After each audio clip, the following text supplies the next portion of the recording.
Hi, I'm Karen Manas, Director of Children's Ministries at Sunrise United Methodist Church. Welcome to Storytime and Crafternoon.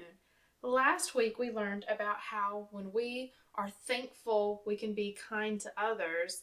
And this week we're going to learn how that when we're thankful, we can actually show others how to be thankful as well. We're going to read Being Thankful, written and illustrated by Mercer Mayer.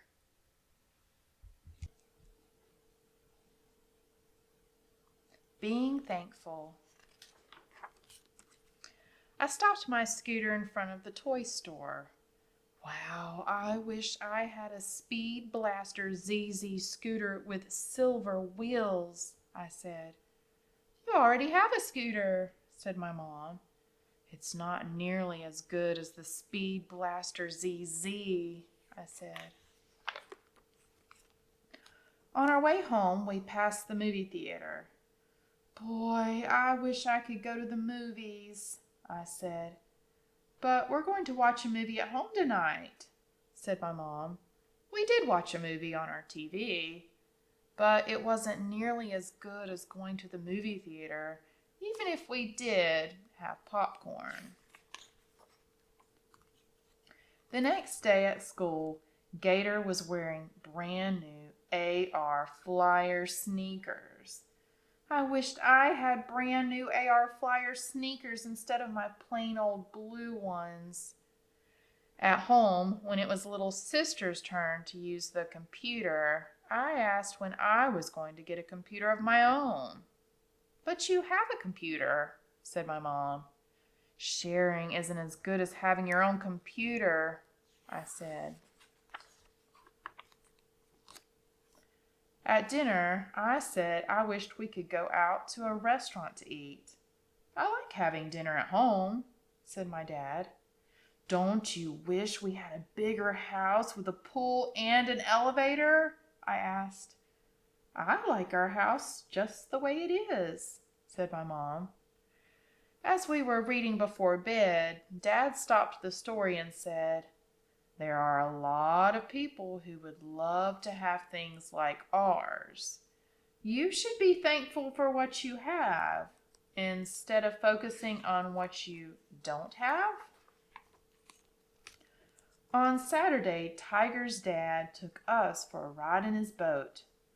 I wish we had a boat, I said.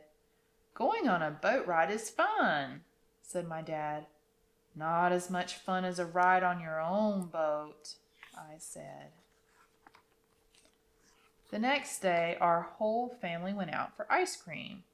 The boy behind us got a giant ice cream sundae with whipped cream and a cherry on top. I wish I had a sundae instead of this boring cone, I said. But little sister bumped into me, and I dropped my ice cream cone. Look what you did, I said. I wish I had a big brother instead of a dumb little sister like you. Little sister started to cry. Say you're sorry, little critter, said my mom. You didn't want your ice cream anyway. The next day, I went to Grandma and Grandpa's farm. I helped Grandma feed the chickens. See how happy the chickens are to eat their seeds? Grandma asked. I smiled. Grandma was right. Next, I helped her feed the pigs. See how happy the pigs are to eat our leftover food? Said Grandma. Cute little piggies, I said and smiled again. It felt good to make the farm animals happy.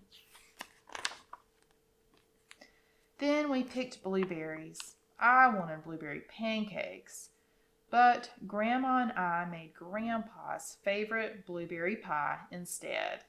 That made Grandpa happy. I wanted to pet White Kitty, but then Gray Kitty jumped in my lap, so I petted her instead. That made Gray Kitty happy. After that, I wanted to watch TV, but instead, Grandpa played his ukulele, and Grandma and I sang along. That made everyone happy. The next morning, I found a blue rock next to my bed. Why did you give me a rock, Grandma? I asked.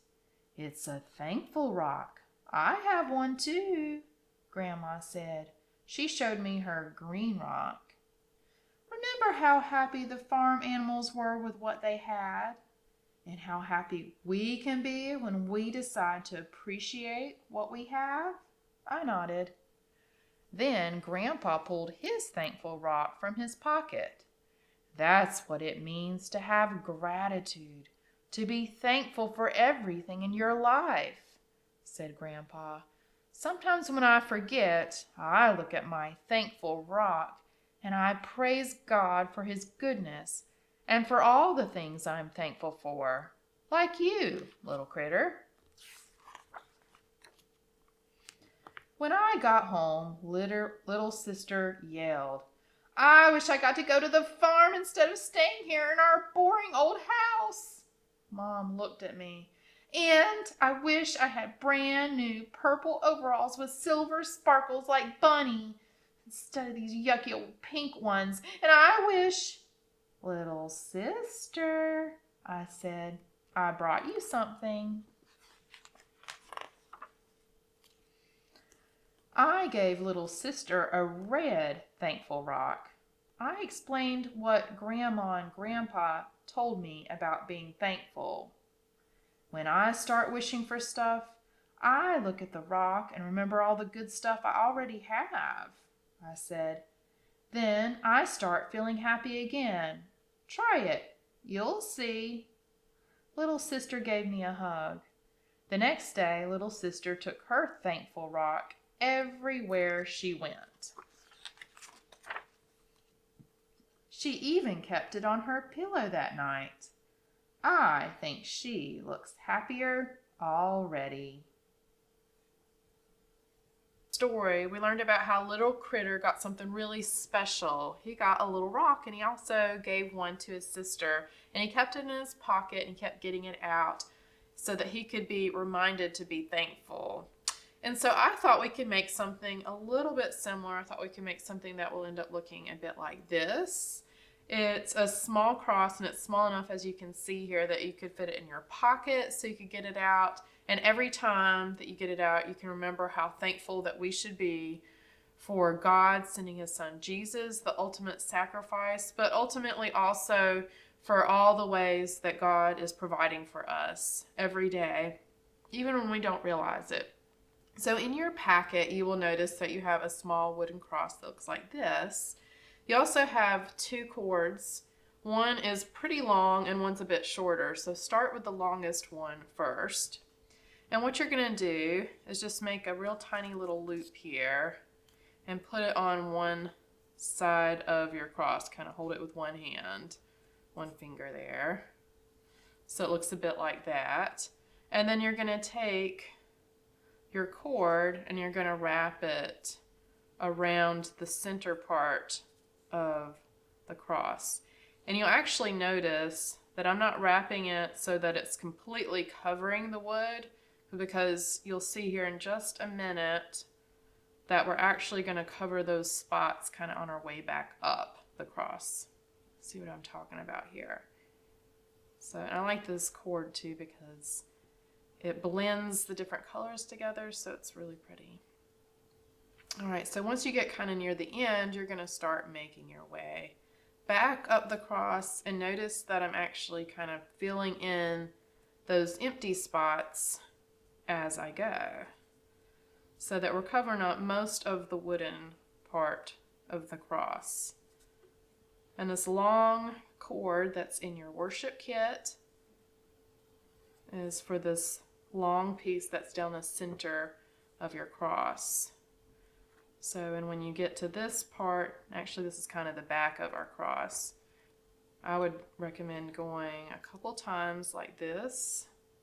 So we cover the center of the cross, and then we get back up to the top of the cross. And you should be able to find the cord that you started out with that was kind of dangling down, and then be able to kind of loop this in and tie it into that cord. Let's see if I can get it to go through there. And you don't have to have this little loop at the top that I put, but I do think it's nice because you could hang it on something if you wanted to, like a key ring. So I'm going to pull that through and just kind of knot it. And you may have to trim this so that your cross looks neat.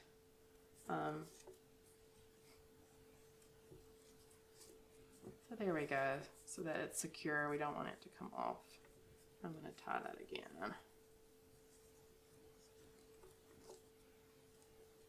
Okay, so from the front we have something that looks like this, and I've got a little bit of extra here that I can always trim off.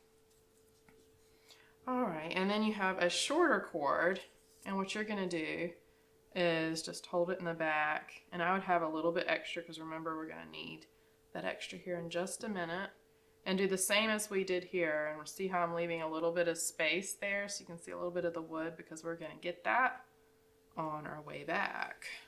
And so we're going to go back to the middle, go a little bit around that middle part there so that we're covering up the wood with this pretty yarn here, the different colors. And I'm going to go close to the end, not all the way to the end because we don't want the yarn to slip off, and then make my way back. And then I'm going to go to the back here and find the piece of yarn I started with. This time it's this orange piece. And I'm going to tie those together so that my yarn doesn't slip off my cross. And I would recommend just kind of trimming up these ends a little bit so that it looks a little neater. And so here you have your cross reminder, and you can keep this in your pocket. You could also use this and put it on a little key ring, and just remember how thankful we have and what we have so much to be thankful for every time you get this out.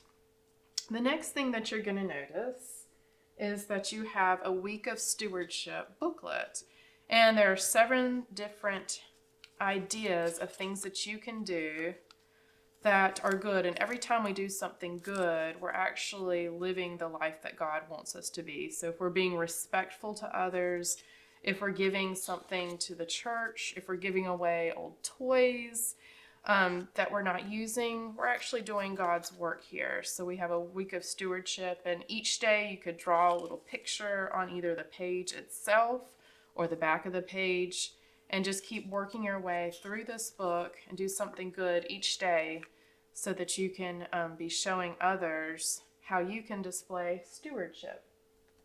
The next thing that you're going to notice is you have something in your kit that looks, well, it will make something that looks like this. And it's my tithing box. And that's exactly what it is. And it's going to start out with a piece of paper like this. And this is cardstock, so it should hold up fairly nicely as you're working with it and as you use it after you make it.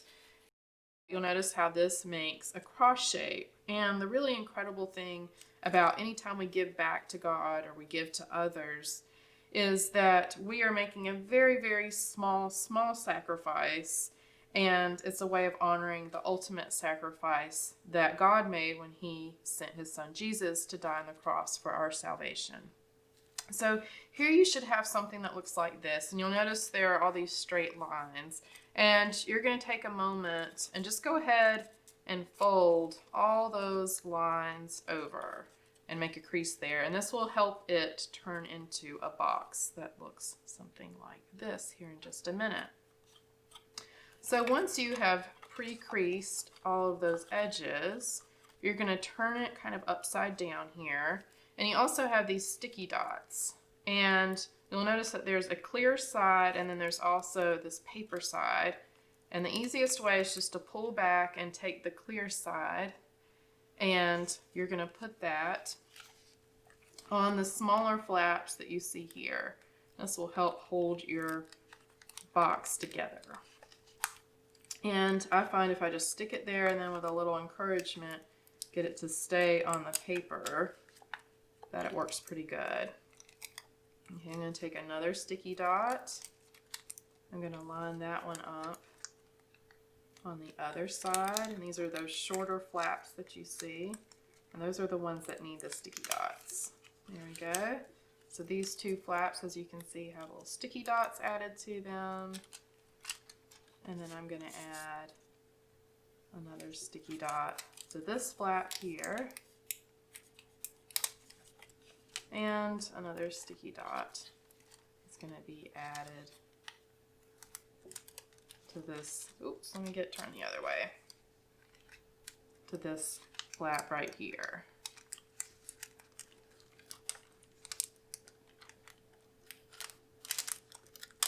There we go. All right, so all you have to do is kind of put these tabs on the back of the sides of your box and make sure that the sticky dot is holding those sides together. And you're forming the sides of your tithing box.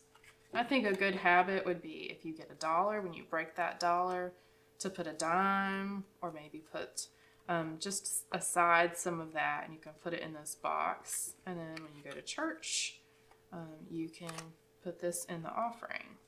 All right, so we've got the sides of the box, and then we're not actually going to put any sticky dots on this because we don't want to put your money into the box and then not be able to get it back out, and you want to be able to reuse this. So you're just going to fold that in, and this actually makes the bottom of the box, because when we flip it over, we have the opening here, and it says my tithing box. But when you want to get the money out, you can open it up and you can get the money out, and then you can start all over again. All right, so another thing that you're going to notice is that you have this worksheet here. And here is a memory verse that I want you to take a few moments to look up and unscramble the words to be able to complete the memory verse. And this will remind us to be thankful. And that is everything for this portion of Storytime and Crafternoon. Thank you for joining me for Storytime and Crafternoon. I hope you enjoyed this as much as I did. I can't wait to see you next week.